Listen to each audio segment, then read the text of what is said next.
What up, everybody? On a Friday night, if you're watching live, what's up? A lot to talk about on a Friday evening. My name is John Marks, if you don't know that. Delco Steve, not with me tonight, as he is on a date. We still don't know this girl's name.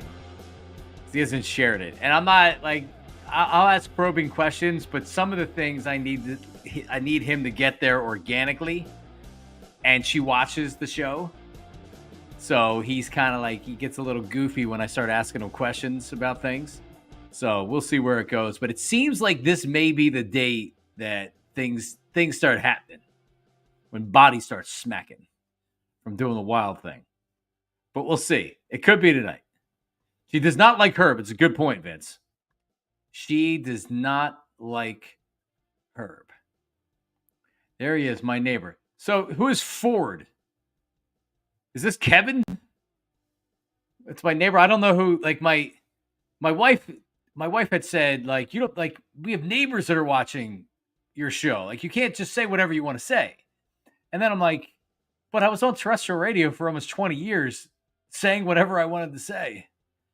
And yeah. So then I realized, like, all right, this is kind of is different. Even though there's, maybe 500 people that watch this, and there was 100,000 people that listen to me on the radio. But what's up, everybody? We'll get to Herb. Herb earlier today, MIke Gill's going to join me of 93.7 ESPN down in Atlantic City for the show. But I did hear, I didn't hear it, but I did know that Jack and Elliot were on today because Herb was trying to call me all afternoon. And I got a couple text messages. So I got 2 missed calls from Herb. One was 4:07, and then one was at 6:38. And I didn't answer both times, but he was texting me as well. And he said that Jack and Elliot, and I'm translating his text message because it really doesn't make sense. But he said Jack and Elliot are two negative SJ. Listen to Jack and Elliot, 2 negative SJ. And he said I gave it to him at 5:30. So I'm sure Herb was very upset with him because he was trying to call me. He's probably waiting on hold and they wouldn't get to him. So he got mad, or they were really busy on the phone lines. And typically, if Elliot's out there throwing shit around and he's got a good take for the day, it's easy to get phone calls with Elliot. It's fun to do those shows too. For everybody who wants to shit on Elliot, I love Elliot. I love working with Elliot. Elliot's awesome. He's one of my favorite people I've ever worked with. You can't take him too seriously, okay? It's kind of like, and I don't like Skip Bayless, and I'm not telling you that Elliot's trying to act like Skip Bayless, but like Elliot has a personality and a shtick, and I think he's great. So I love Elliot, but yeah. So Herb was very upset today. So we're gonna bring on MIke Gill right now. He is of Sports Bash down in Atlantic City. Many, many years. I believe your 40th year, you surpassed Angelo on the radio. Mike, what's up, dude? I actually interned for Angelo. Did you know that? I know you did. Yeah. Yeah. No, you're on the Angelo tree. I guess so. I don't know that I had him on the air with me recently, and he didn't know who I was. So okay, but he did. He said if I would have known that I look very white. Like the color in here is very off, right? I'm like very pale. Yeah, but I mean, like I also have, I have there's like a corrector or something in StreamYard, the program that we use that can touch up your image. You may not have used that. And I do have good lighting too. I'm in my basement where I have very good lighting that's shining right down on me. But you look great. You look fantastic.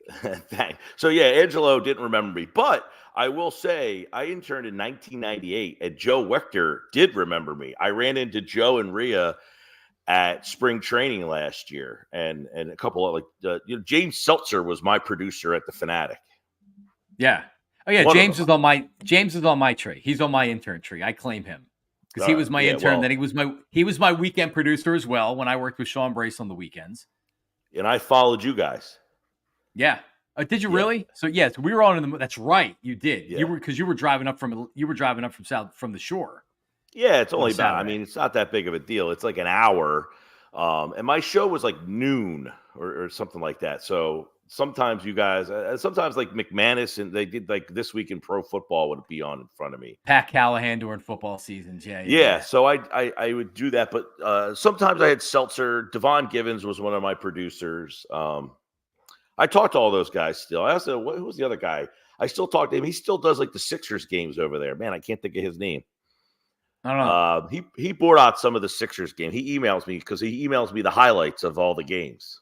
Because you're down in Atlantic City, you guys are we carry the Sixers. Yeah. All right. Well, there you go. Did you so I always, when I see a topic, not doing sports radio anymore, you still are like, this is what we'd be talking about today, or it's fairly obvious, and you can also attest to this as well, that when you're given something, you take it, right? Like when you're given a topic, you take it when you're doing sports radio, because ultimately we're trying to do the best show we can. We're trying to entertain. We're trying to have as many people listen to us as possible, right? But like we're trying to get through a 4-hour show and on to the next day and on to the next week, right? Yeah. So when and I didn't listen to WIP today, but the Steven Nelson and Darius Slay comments, I'm assuming generated some conversation in the area. Yeah, so he went on like this profanity lace. We had to clean it up a lot, the Nelson stuff. But, he basically was like, it was so, I had to get out of there. He's like, I couldn't deal with it any longer. And it gets at that point, you're like, is that him? Is that just like an eye-opening moment for fans of like, geez, like, I don't know. Like, I don't know what to make of it, because it's funny. He was like a guy, if you remember when they got him, people were like, yeah, they got Steve Nelson. Like that team was just like blah, but there's like people wanted him. He was not very good here. And then last year he went to Houston and had like 5 interceptions. And it was like, maybe he didn't suck. Maybe he just, he was all right. Yeah, I mean, it wasn't like he was a Pro Bowler. Does that matter anymore, being a Pro Bowler? But no, I thought it was pretty eye-opening to hear. Like this guy was like, dude, I had to get out of this place, man. It was like the first time. I'm going to play it. And then because I think it's fairly obvious that Philadelphia's a tough place to play. And we can sit here and just crush these guys. And because, I mean, I'm not going to sit here and crush them, because it's like, to us, it's second nature.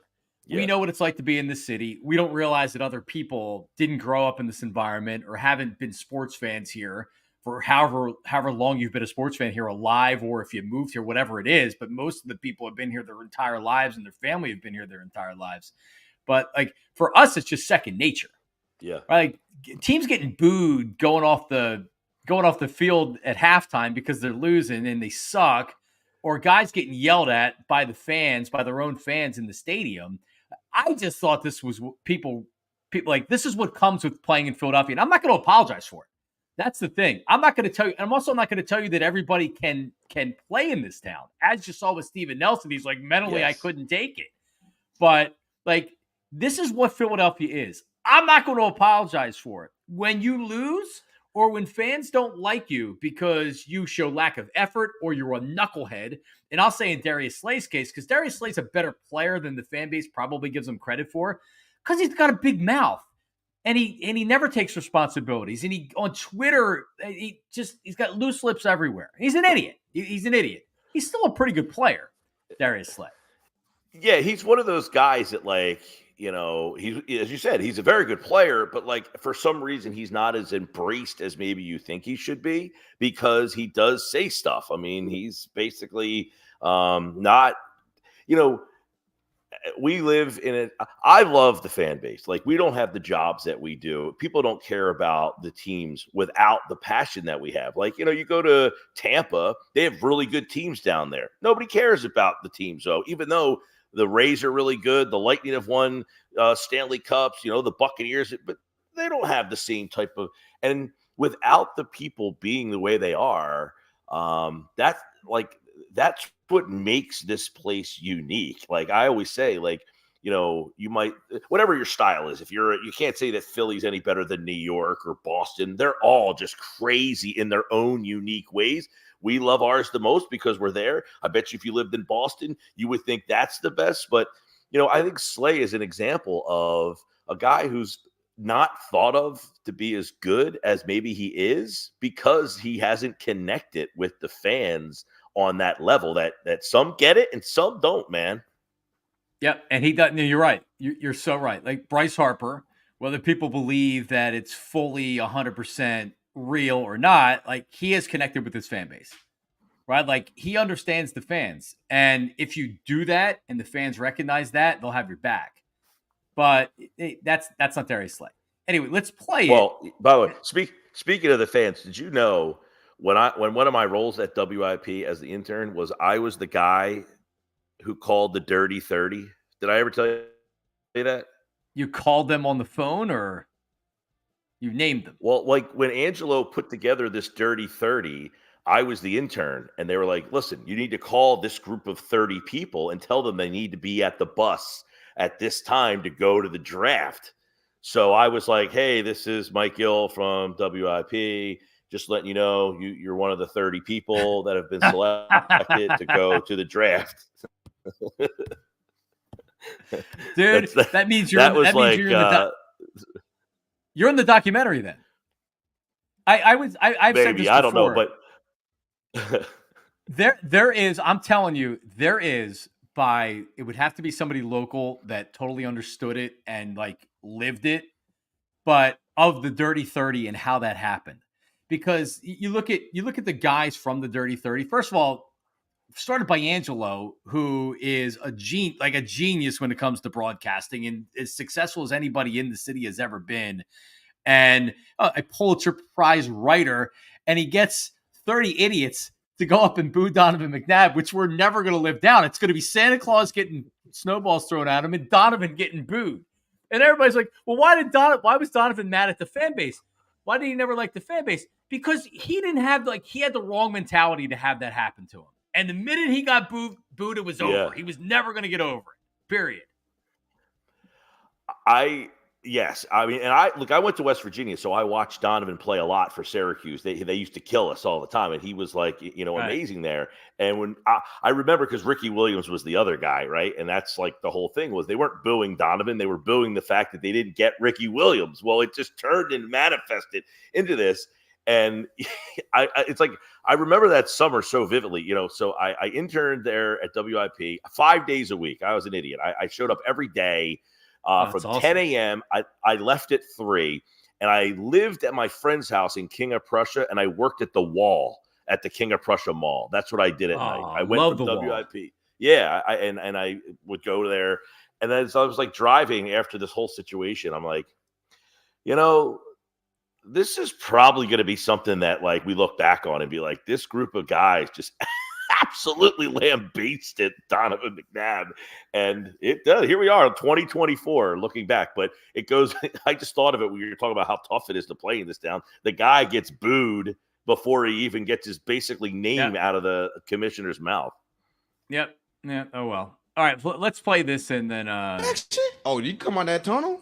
Bro, he don't understand. Boo! I know. Like, exactly right. There you go, baby. If we do intros, if we lose it, oh, go ahead, go. If we losing at halftime, and we go in, mm-hmm. Boo! The whole stadium, and that's the link. By the way, before this episode, how many people this is Steven Nelson's podcast? How many people you think listen to this podcast? Probably not as many as listen to my podcast at night, MIke Gill. A couple hundred. I watch in the morning. I'm a morning watcher. You watch it in the morning. I've talked about that on the stream.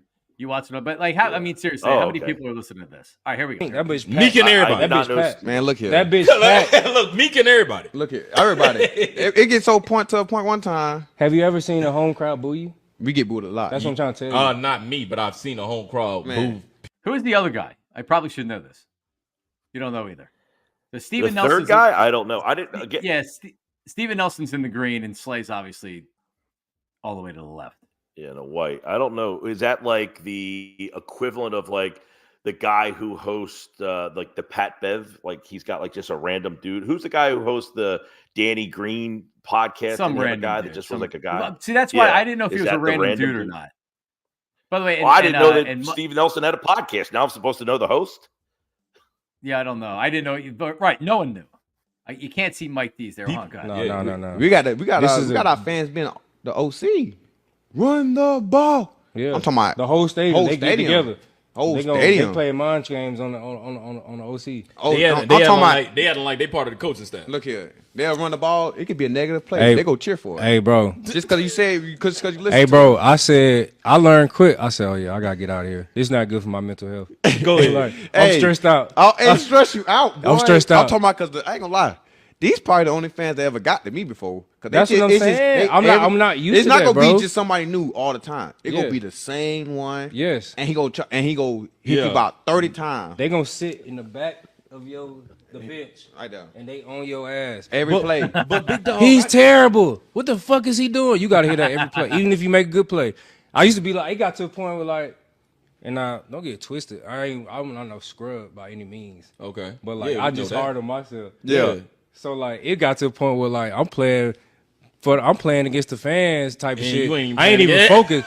I have a third down stop. Motherfuckers. I'm talking shit to the fans. I'm coming outside talking, not even the opposing team. Ain't it? The fuck y'all niggas talking about? Yeah, We're every making time. plays, but All right, well there you go.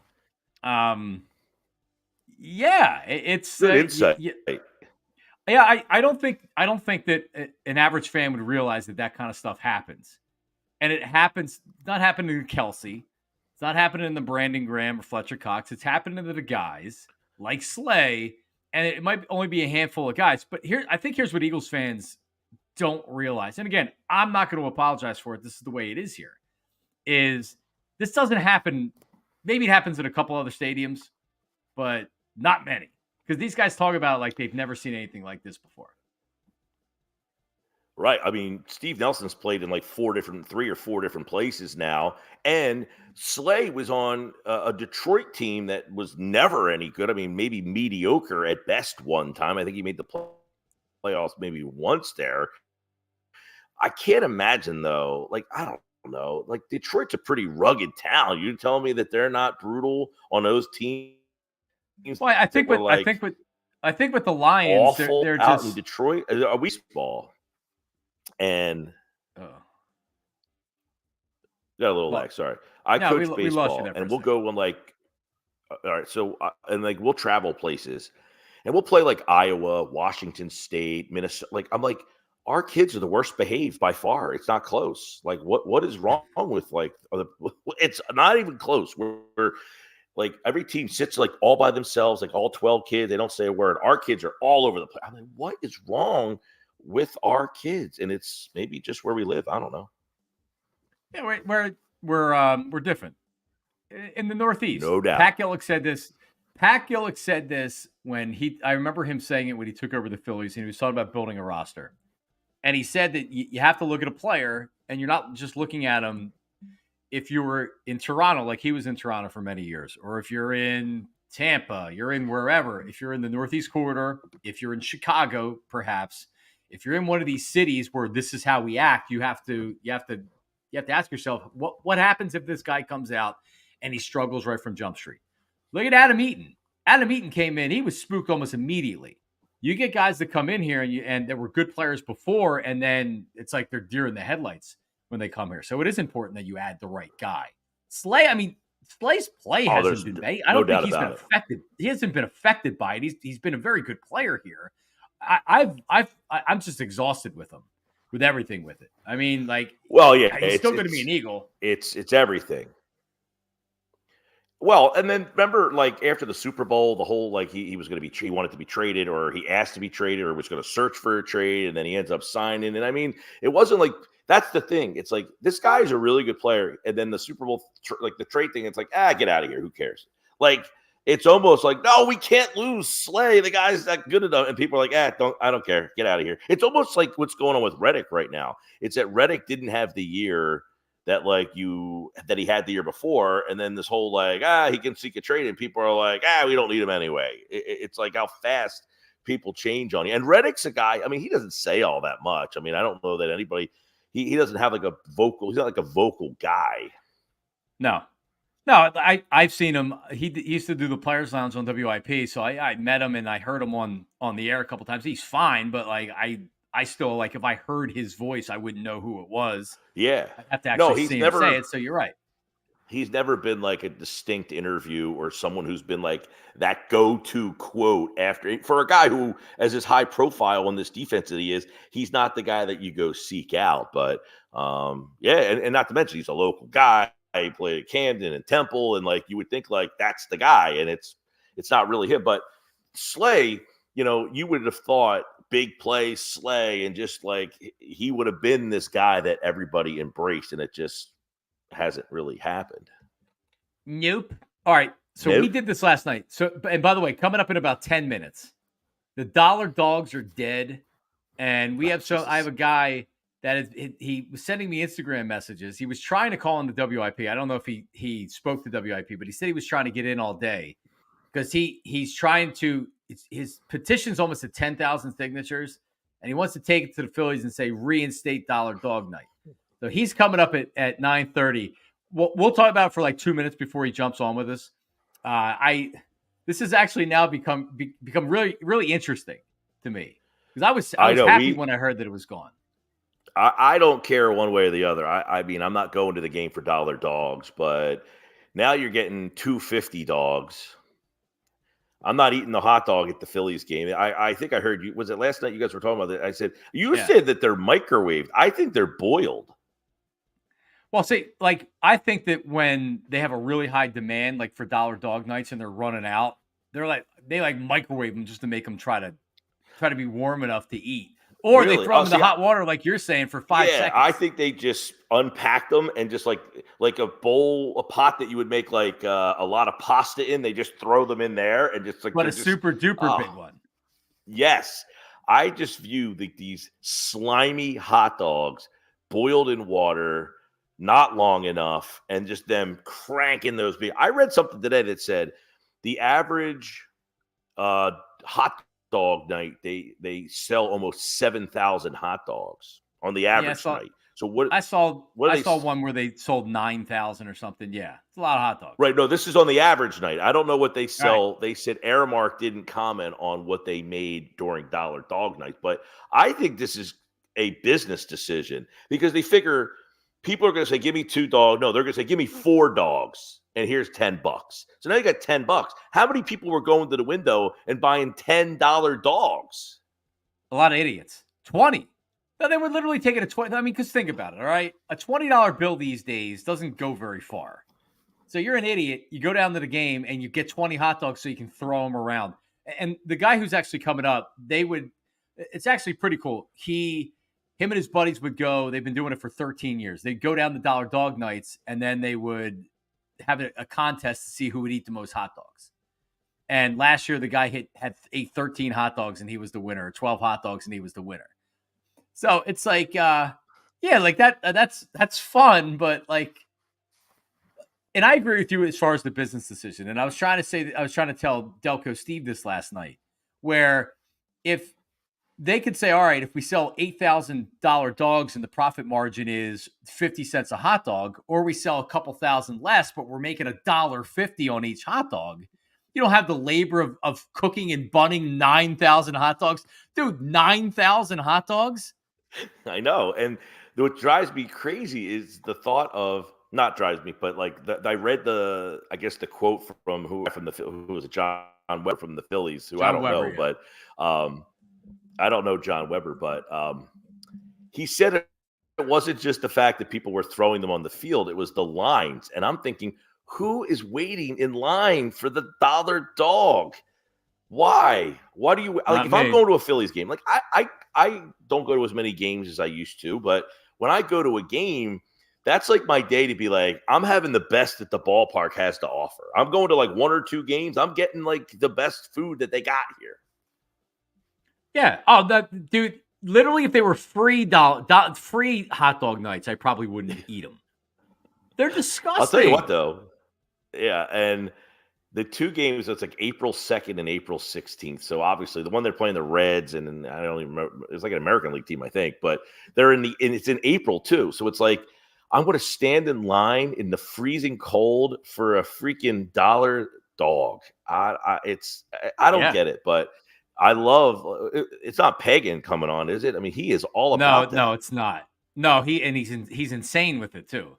I was on the Crossing broadcast yesterday, right after he was on, like F-bombing, mad, like going on and on and on about It's it. a good Kevin stick, Kincaid, though.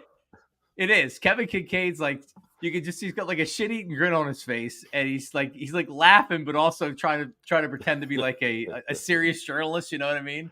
And I come on, Yeah. he's like, Oh, well, what do you yeah. think about it? And I'm like, I effing hate the dollar dog nights. I hate the dollar dogs. But I mean, I don't have an liking that opinion. People, I don't have it people are either way rallying because around. I'm not going to the game on Dollar Dog Night. I'm not going Me on that neither. day. But I mean, I guess some people like. I would imagine a young kid like it's like what is it? What do they have like $2 beer nights at like minor league games, stuff like that, to try to get like younger people to come out to the game. Like I get it. Like I guess it's a novelty for young. And there's a lot of college kids up there, but I'm 47 years old. I'm not going to Dollar Dog Night anymore. So we're not in the right demo for this conversation. No, we're not. No, 25 years ago, we were in the right demo. What is that? You were on my show last week and we were talking about cutting the cord.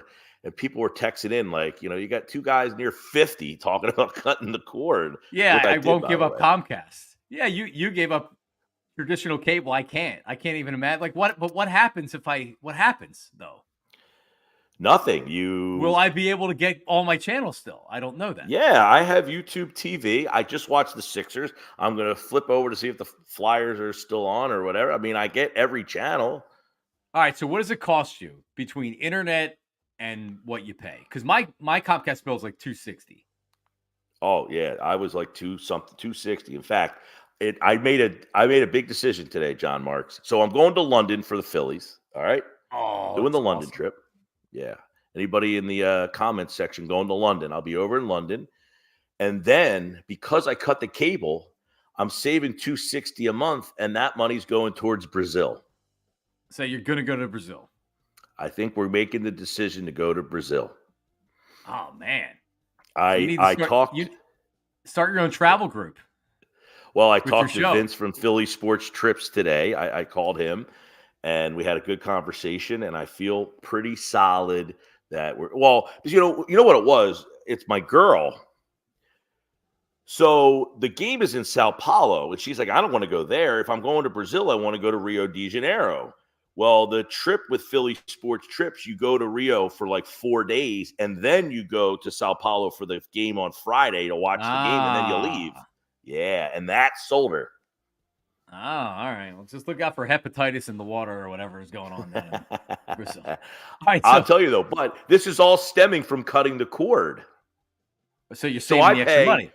I pay $79 a month for YouTube TV, and I got a deal with Verizon Wi-Fi for $25 a month for the next 10 years.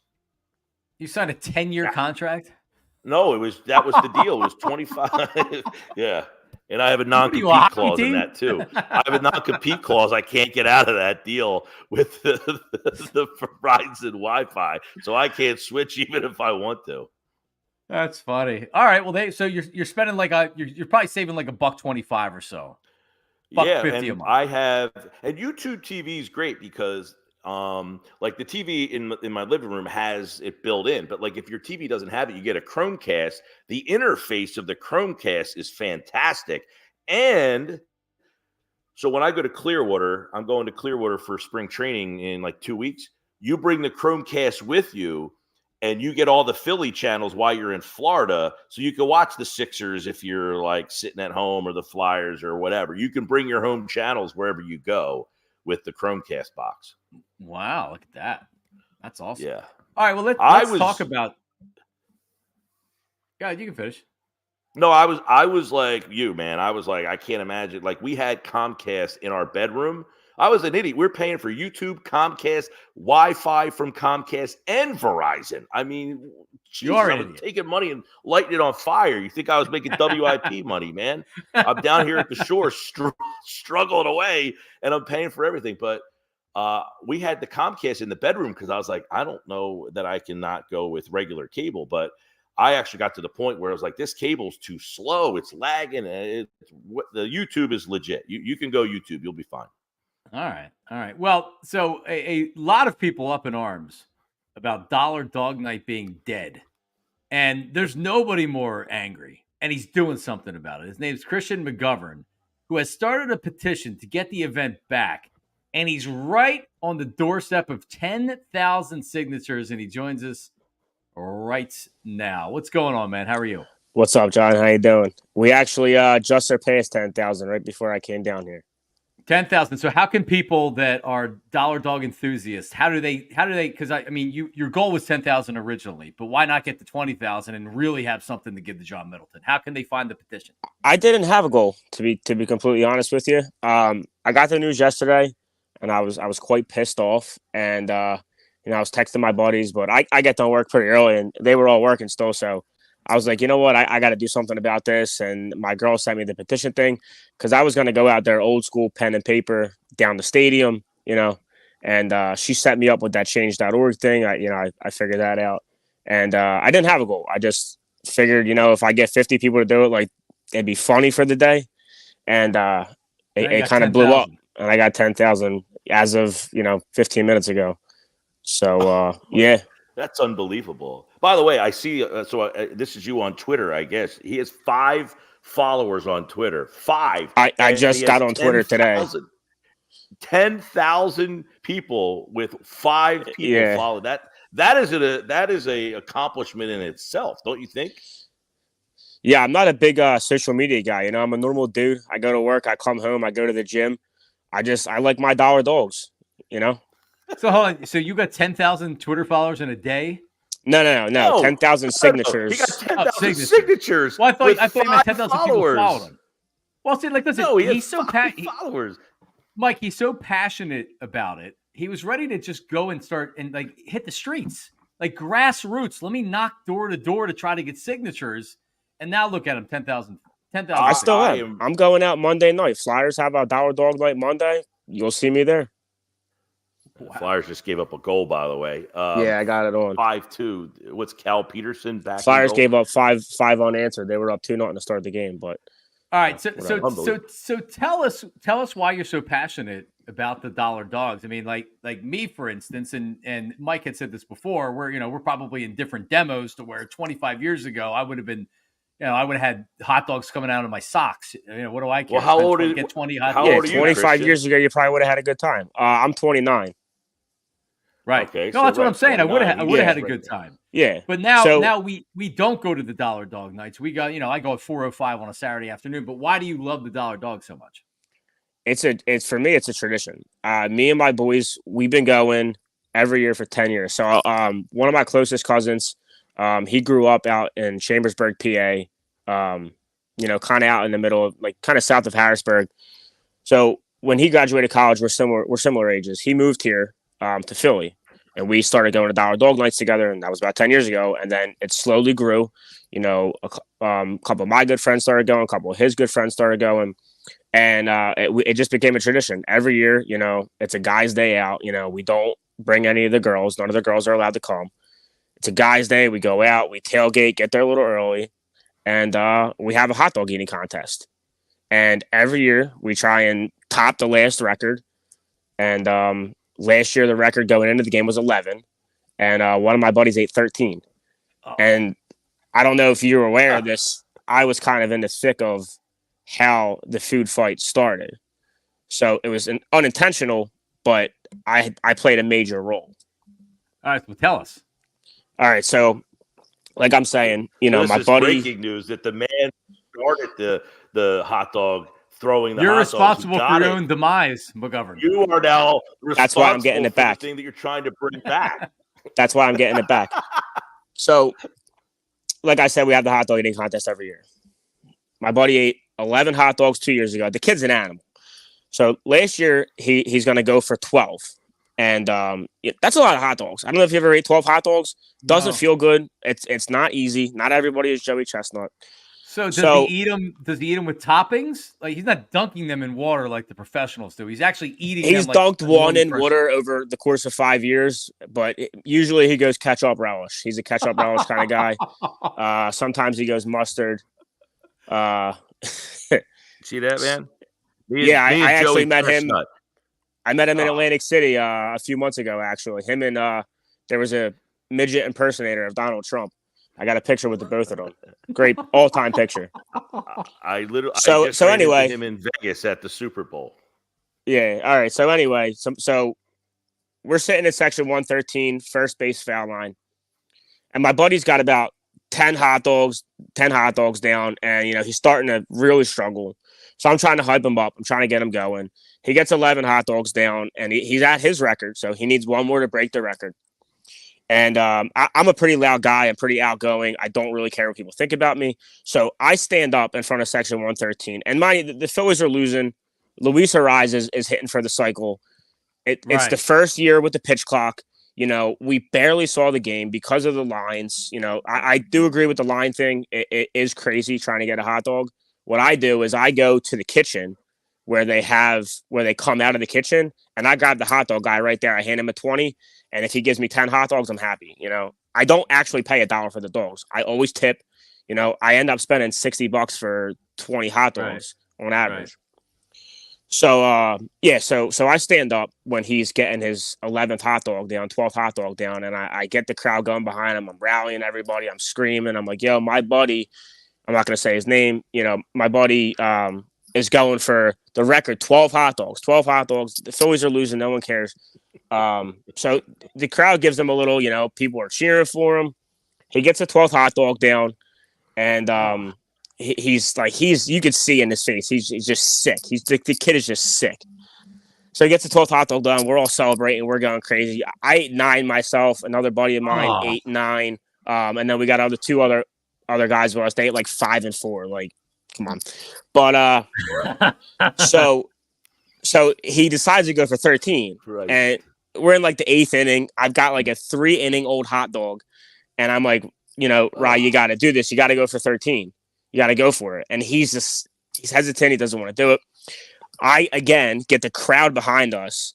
And now a ton of people are watching him. Everyone's looking at him. Everyone's paying attention. Is he going to get the 13th dog? Is he going to get the 13th dog? He gets the 13th dog after about 10 minutes. It took him 10 minutes to eat this hot dog. He gets the 13th dog down. And I stand up and I'm like, yo, my boy just ate 13 hot dogs. And I'm not kidding. No bullshit. He got a standing ovation from section 113. Standing ovation. Like probably 15 rows up. Oh, we were pretty low. We were probably row 9. And probably 15 rows behind us all stood up, gave him a standing ovation. All right. So 13 dogs. So the standing ovation happens. Again, Phils are out of the game. Luis Ariz hits for the cycle. Some guy 5 rows ahead of me turns around and he goes, yo, go for 14, and launches a dog right at me. And I catch the hot dog. And then, dude, he threw that hot dog. And next thing you know, I turn around and another guy throws me a hot dog. And another guy throws me a hot dog. And another. Right. We got 10 hot dogs in less than a minute. People throwing us hot dogs, right? We didn't throw any. I did not throw a single hot dog, but people were throwing them to us. So what am I going to do? Not catch it? So, I mean, honestly, what you said at the beginning, it was the fact that the game was a blowout and people that were there were just bored and they were pissed because the game sucked. And then all of a sudden people start throwing hot dogs. The game sucked. Yeah, it did. The game sucked. The lines were incredibly long, and it's the first year with the pitch clock. So you're waiting in line. I missed 3 innings of the game waiting for hot dogs. You know what I mean? I'm a big baseball guy. I do love the dollar dogs, but I also go because I love baseball and I love the Phillies. Did any of your dogs make it onto the playing field? Absolutely not. So let me finish my story. So people were throwing me hot dogs and, we're catching them. And sure enough, a security guard runs down to the front and he starts screaming. He goes, next person throws a hot dog, you're gone. You're gone. And come on, imagine how that would go. This guy comes freaking out down the field. The Phillies are losing. No one cares. Everyone's spending a bunch of money. It's the 8th inning. People are hammered. So the guy comes down and he's screaming at the fans. And then as soon as he turns around, somebody launched a dog at him. Wasn't one of my guys. Hand to God, wasn't one of my guys. But what did he think was going to happen? So once someone threw a hot dog at him, dude, they just started raining down. And I mean, I got hit with one that came down from the 3rd deck. I have a video. I actually did an interview with NBC 10. I did an interview with 6 ABC, and I shared the video with them of hot dogs flying down. And once that started happening, I was freaking out because, like I said, I was standing up, I was screaming, I was loud. I always am at every single game. I had a game a few years ago where Starling Marte turned around, screamed at me, gave me the finger. I'm a loud fan. Right. Were you also screaming at Steve Nelson during the games at the link? I'm tired of hearing about this. All day I've been hearing about the Steven Nelson and Darius Slay thing. It's March. I want to talk about baseball and dollar dogs. And dollar dogs. Well, listen, it's noble that you're trying to save it. That you're trying to bring it back. Do you think you'll be successful, or is this something that you feel like that you're going to get the petitions, but they'll try to pat you on the head and say, "Well, thank you," but we're going. I don't really know, to be honest with you. Like I said in the beginning, this wasn't what I expected to happen. It's since blown up. I have a cousin of mine has a pretty popular TikTok account, and he posted a video, and it got us pretty far. So I wasn't expecting that to happen. So I'm not really sure what the next steps are. I'm trying to get in contact with some more people. Barstool Philly is who I'm really trying to hit up. And I'm just kind of playing it by ear. I'm winging the whole thing. I don't really have a plan. I didn't expect to get 100 signatures, let alone 10,000, and it's still going up. And I'm sure it's probably 10.5 right now, maybe close to 11. All right. So how do people find it that are watching right now? So it's change.org /save dollar dog night. Right. I got it on my Instagram, and my Instagram's private, but I got it. I just made a TikTok. I'm not a big TikTok guy, but I just made a TikTok. It's on Pearl Mania 500. He posted a big video. So it's over there. And I'm trying to get it out. I'm trying to get it out and have it shared by people who have some influence, because I don't. All right, brother. Well, listen, good luck. And we'll be following what happens with you, and hopefully you can save Dollar Dog Night. I'm hoping for it, man. And listen, I just want to message to the fans, anybody watching. I'm a diehard fan. I have done some crazy things at that stadium. I've had a great time. I just want everybody, if we get Dollar Dog Night back, don't throw any dogs. You know what I mean? So that's the message I'm trying to share with everybody. And listen, not for nothing, one more thing before I go. Like I said, I've been going to this game every year for 10 years. People have been throwing hot dogs every year for 10 years. In 2017, when they lost 96 games, nobody cared. So there's 42,000 people in the stadium again for the first time since 2011, maybe. And more people notice as opposed to nobody noticed before. Yeah. Correct.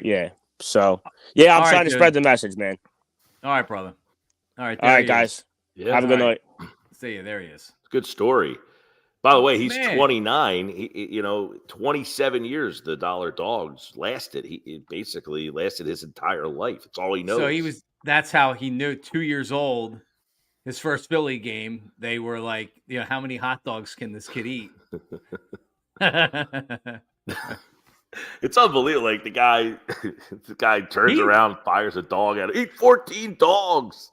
Yeah, he explained himself perfectly. We've seen him at the game. I've seen many Phillies fans at the game. He said that he's loud. He's a loud fan. He doesn't care. That's the kind of fan he is. Starling Marte gave him the finger. I'm sure that wasn't, that was for a good reason. I mean, normally players don't give you the finger unless you said something that pissed them off.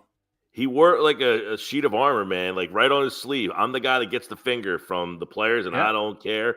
If you're sitting in 113, I can see everybody watching this right now being like, 113, looking at tickets next year, 113. Wait a second. What is it about 113 I don't want to be in? Oh, that guy on Mark's show. I don't want to sit next to that guy.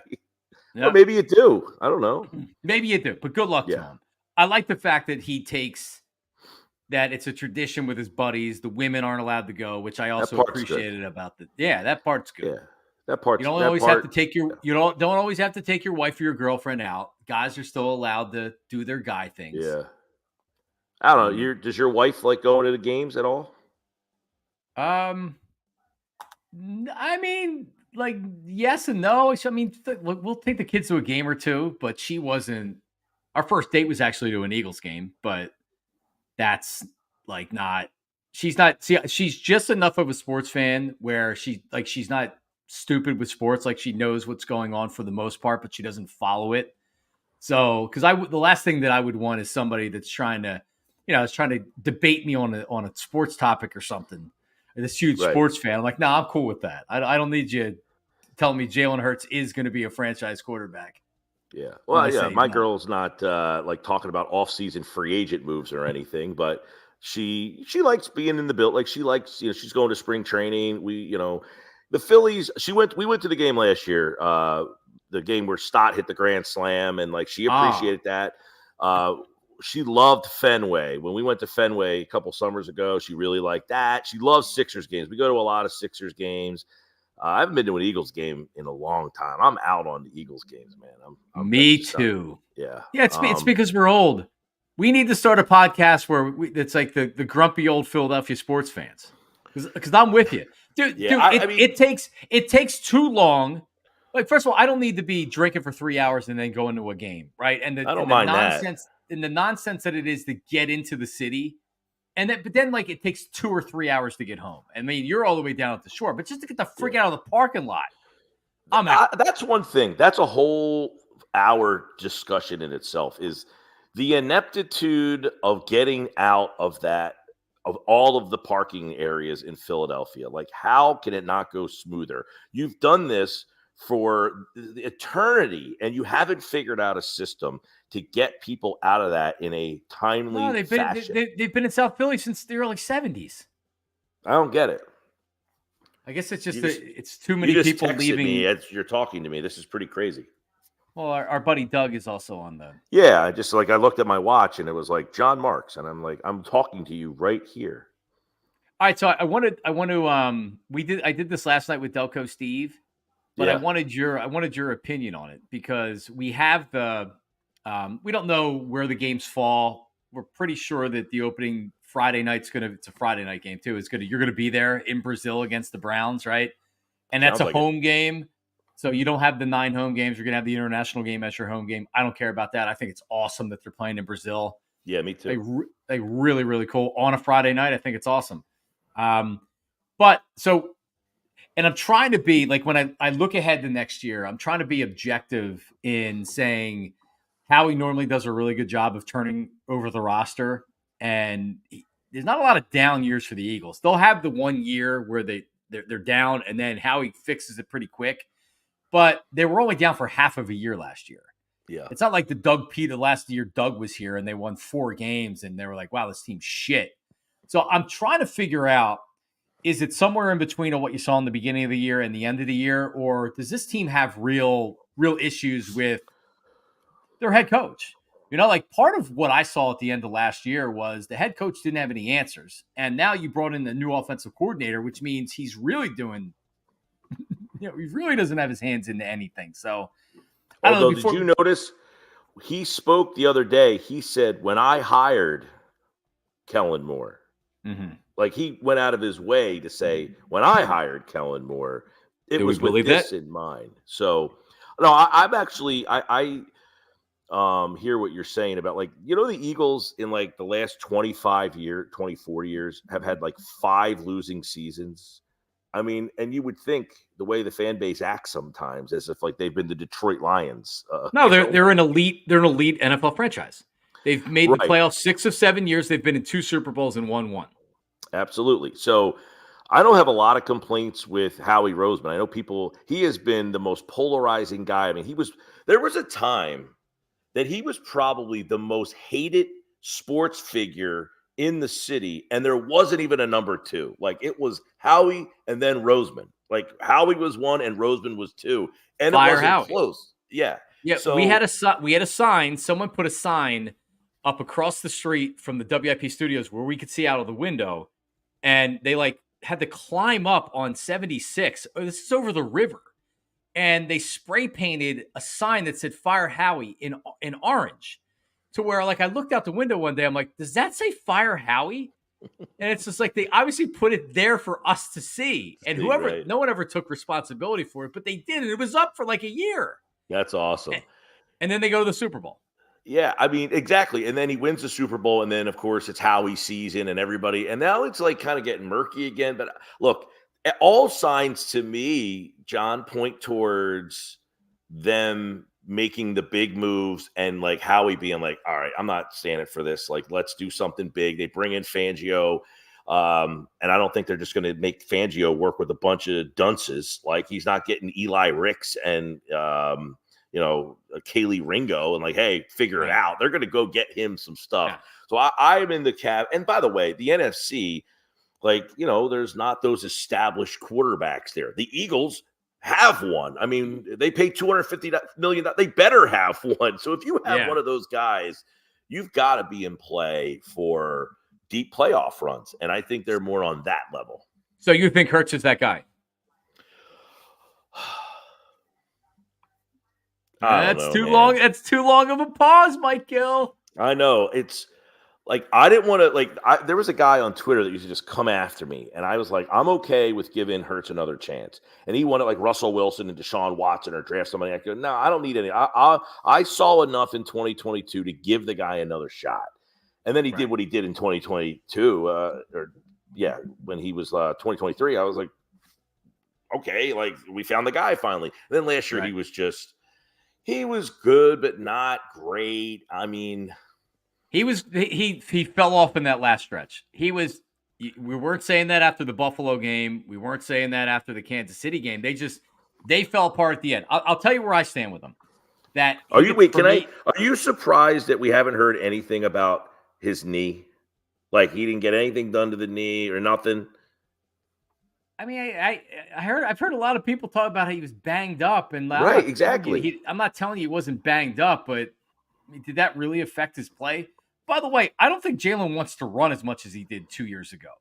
Okay. And the Eagles were desperate last year, and it's almost like when they couldn't get anything going on offense, it was like, all right, we're going to call design runs for Jalen. I don't want them calling a lot of designed runs for Jalen. You know what? What, Patrick Mahomes in the Super Bowl, 2 Super Bowls in a row, his runs were one of the biggest plays of the game. So I want the opportunity to do that. The offense just can't be based on it. It can't be, hey, Jalen, go out there and save the offense. Yeah. Then the offense needs to change, because the offense is this RPO based offense, and it's based on him being a part of the RP and the O. And when he wasn't a part of it, then the offensive philosophy needs to change. So then the question is, do we think he's good enough to not have to be a big part of the run game? Well, he was the Super Bowl year, the last half of the year into the playoffs. Yeah. You didn't watch the Super Bowl and say, oh, well, you need the RPO for him to be a successful passer. No, the dude was balling out. He was awesome. So I give the mulligan for this year. I will blame, obviously he gets a lot of the blame, and it's going to fall on him if he's not good again this year. But the offensive coaching staff, Brian Johnson, Nick Sirianni, whatever they were trying to do on offense was pathetic. So I'm going to give him the mulligan and say he was getting, like, that was just horrible. Now, listen, you get what he showed me the Super Bowl year and what he showed me so far as a pro is what gives him that mulligan. That's it. Now he's on the clock. I'm with you. Kellen Moore's coming in, and I think Jalen Hurts is going to be good in 2024. I still believe in Jalen Hurts being the guy going forward. Yeah, I mean, look, he was the best player on the field in the Super Bowl. I mean, legitimately, he was the best player on the field. So I don't think the moment's too big for him. I don't think he's a guy who's scared or anything like that. I do think what was not talked about enough maybe was that I don't know that the offensive line was as good last year as it was the year before. Like Mailata struggled a little bit. Juergens was in and out, so you had different right guards. I think that was a little bit of something that wasn't, because we just take into account they got this great offensive line. Well, they didn't play as well as they did the year before, and I don't know that was talked about because we just assumed that it was this really good offensive line. Yep. No, you're right. I mean, it was best offensive line in football. No one's saying that going into this season. That's the best offensive line in football. All right, real quick, because we're up against it a little bit. Home games. This includes the Browns in Brazil. So right now, without knowing free agents and draft picks and where all these games are, like what does this team feel like when you look at the home and the away opponents? Is this an 11-6 team? Is this a 12-5? Is this a 10-7? Right? Like we went through the games last night, and I had them at 9 or 10, and that's being what I felt like was right down the middle. Right? The home games, you have the Giants, Cowboys, Commanders, Panthers, Browns in Brazil, Falcons, Steelers, Packers, Jags. I feel like between the Steelers, Packers, Jags, and Browns, is that a 3-1 record? I mean, it better be if you think this team's a 12-win team. Well, I mean, the Packers are pretty darn good. I mean, they went Yep. to the semifinal round there. The Steelers are a decent team. The problem is the quarterback. Jacksonville, I thought, what was under talked about was the fact that they were the Eagles of the A. I mean, they were 8-3 at one point in first place in that division and didn't even make the playoffs. So Peterson had a pretty big collapse. I know they had a lot of injuries too, but that was a huge collapse. yeah, I mean, you got Trevor Lawrence and the Browns are a pretty good team, although I don't know what's going to happen with the quarterback situation there. Do you have to play Deshaun Watson because of that contract? Yep. I would guess. Yep. So they're a wild card team. The Panthers obviously are not very good. The Commanders, who's playing quarterback? So the Giants and the Commanders, even when they suck, you can count on them winning a game against even if the Eagles are really generally, good, right? Yeah. Generally. So I wouldn't expect anything different this year. So, but for the most part, worst case, 2 losses. Well, Falcons, man, if they get a quarterback, if Kirk Cousins goes there, they've got Drake, they got Pitts, they got Robinson. I mean, that team would be pretty solid. Looks a lot different. With a decent trigger man. And Dallas, I mean, you split with them generally. You're playing the game at home. Okay, so 1, 2, 3, 4, 5. Yeah, I see right on this list here probably 6. So 6-3, worst case in your mind. The Browns one member is not in Philly. We don't know. We think it's Brazil. It's going to be Brazil. The Browns were a playoff team last year. That defense is legitimately good. And by the way, also with Sirianni, if they come out slow and the team looks more like they did at the end of the year than the beginning of the year, he's going to get tight. The team's going to get tight right out of the gate. That is not an easy game. The Browns aren't intimidated by the Eagles. I don't know who's intimidated by the Eagles after watching what they watched at the end of last year. So no, I think it's a wild card game too. The Browns are a playoff team.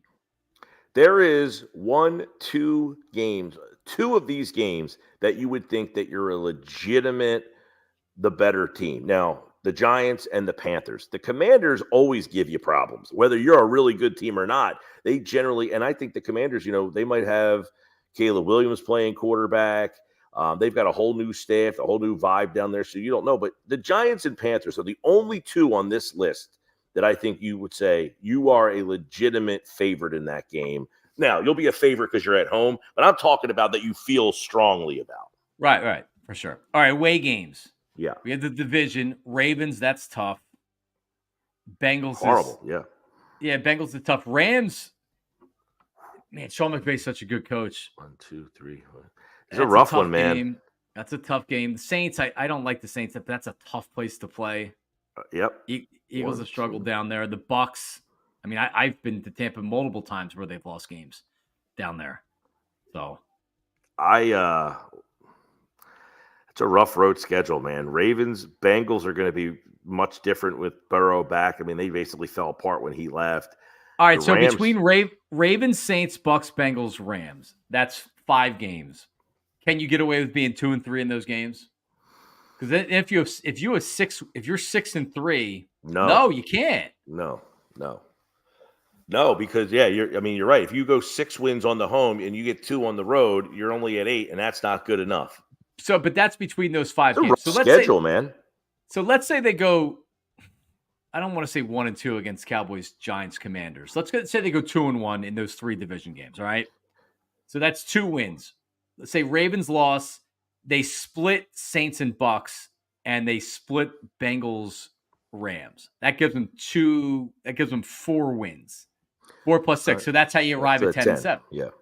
And that's about where I was last night.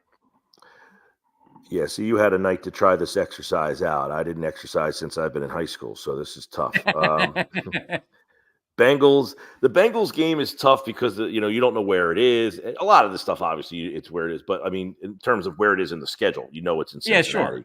But you struggled. The New Orleans is a tough one too. I mean, New Orleans always, that playing down there. But the Saints are They'll be in the second year with Carr there, so he should have a much better familiarity with what's going on. I don't know, man. This is a rough road schedule. The Ravens is brutal. Yep.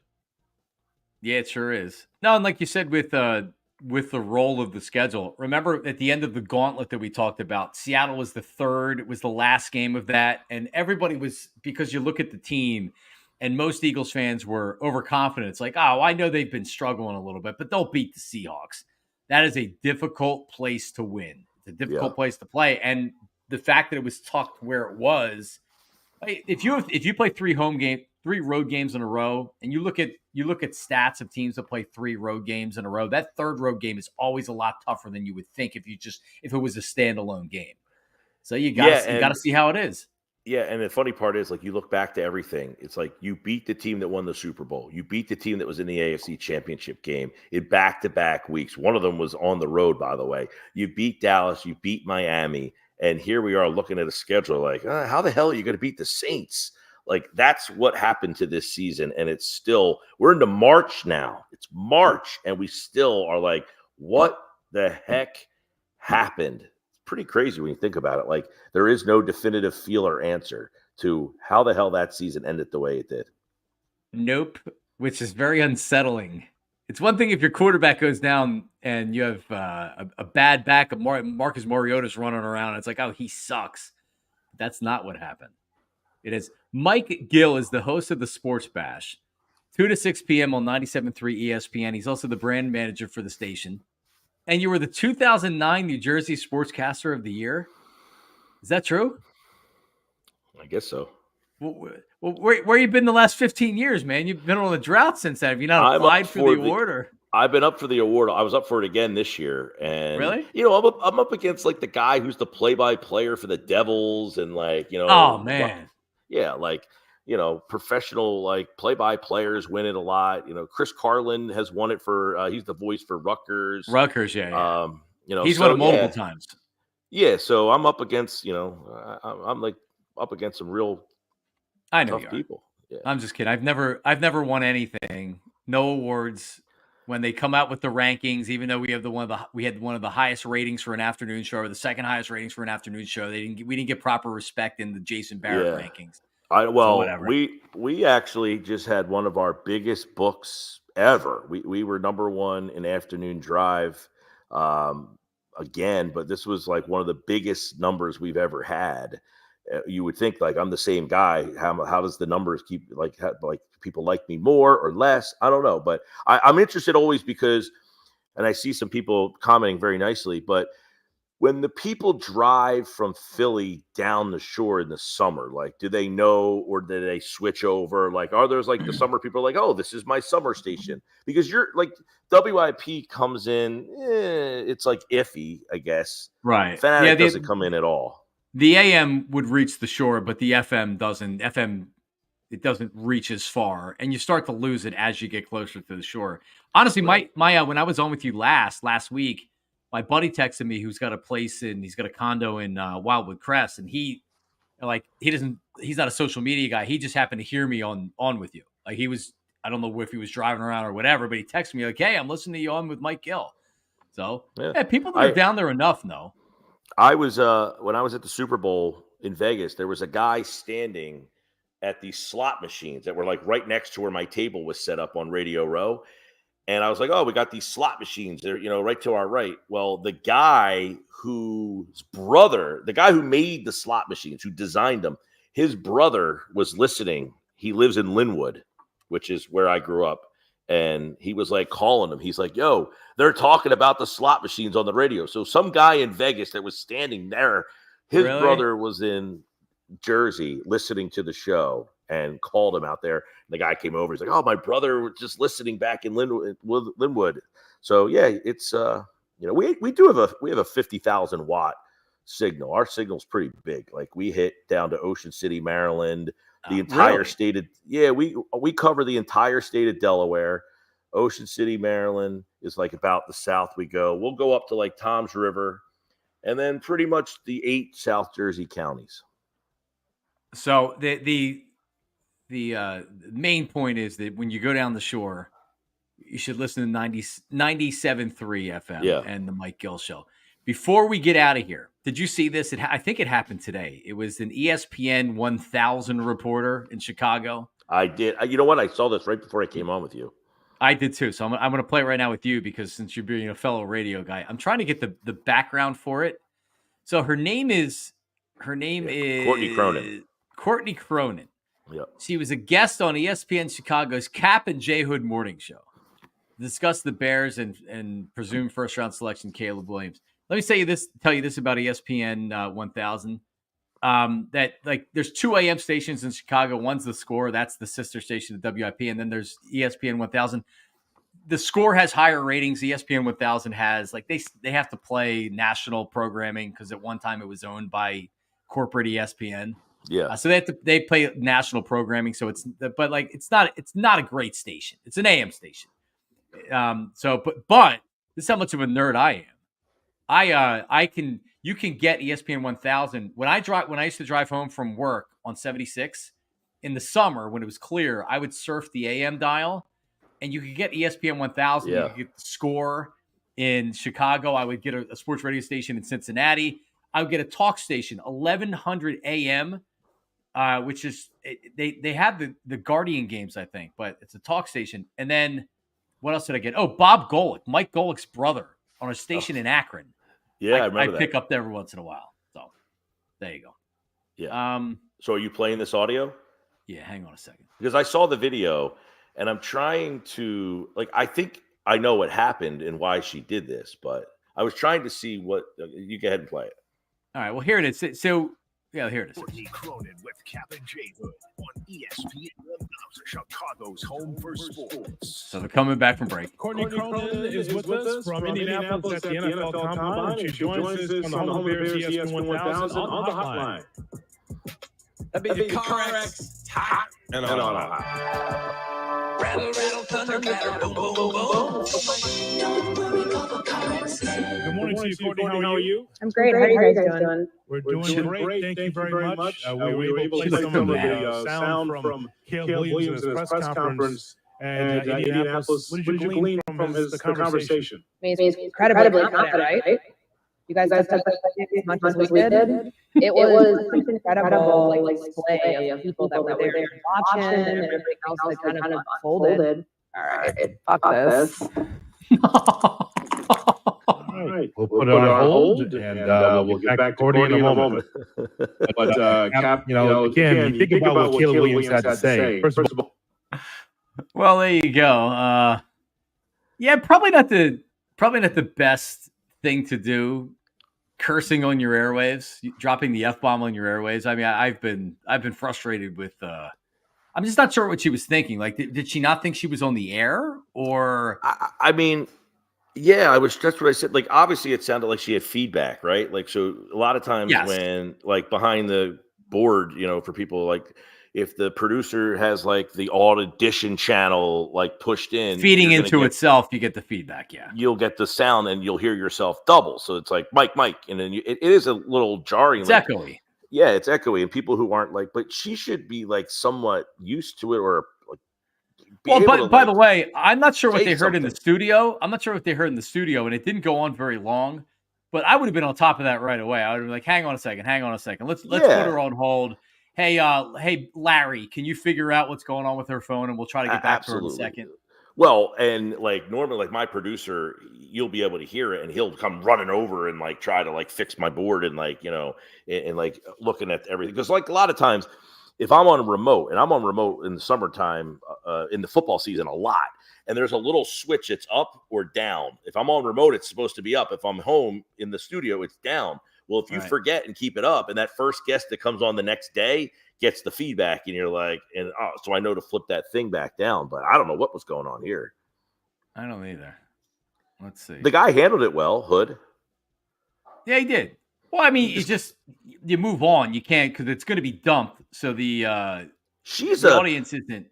But she's a national reporter. She's not the local yokel,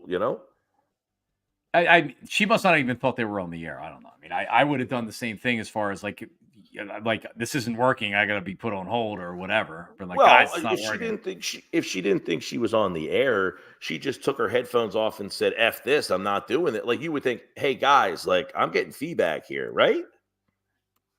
I mean, it didn't really happen all that long, but they seemed like they were just going to try to ride through it because, like, we've all been there, Mike, where you have and oftentimes it's athletes.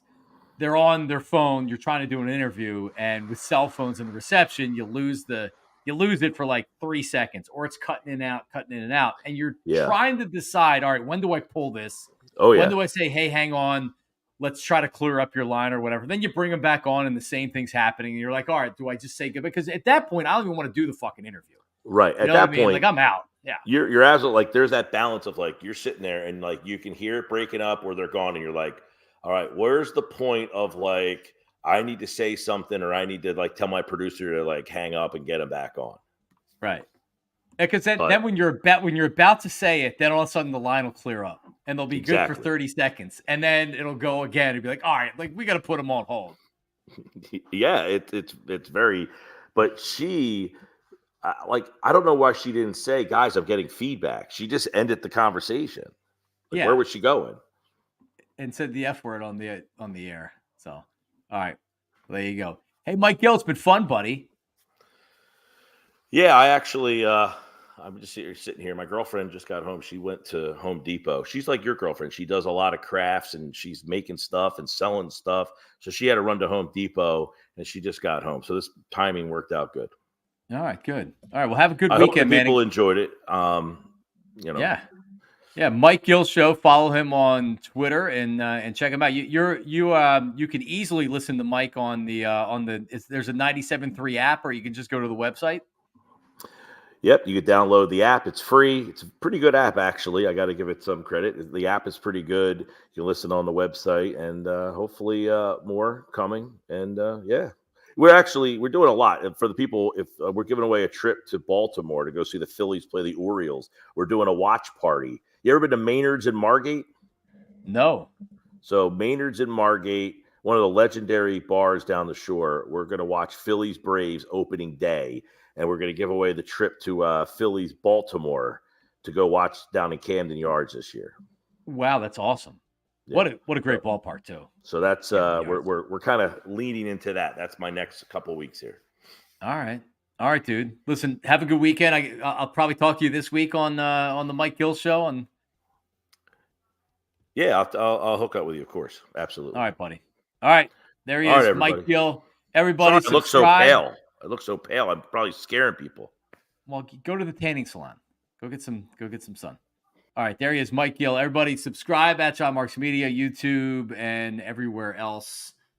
Have a great weekend. On Monday, we'll get the recap from Delco Steve. That's right, Delco Steve on a date as we speak, and it seemed like that maybe this was the date, if you know what I mean. All right, everybody, have a good weekend.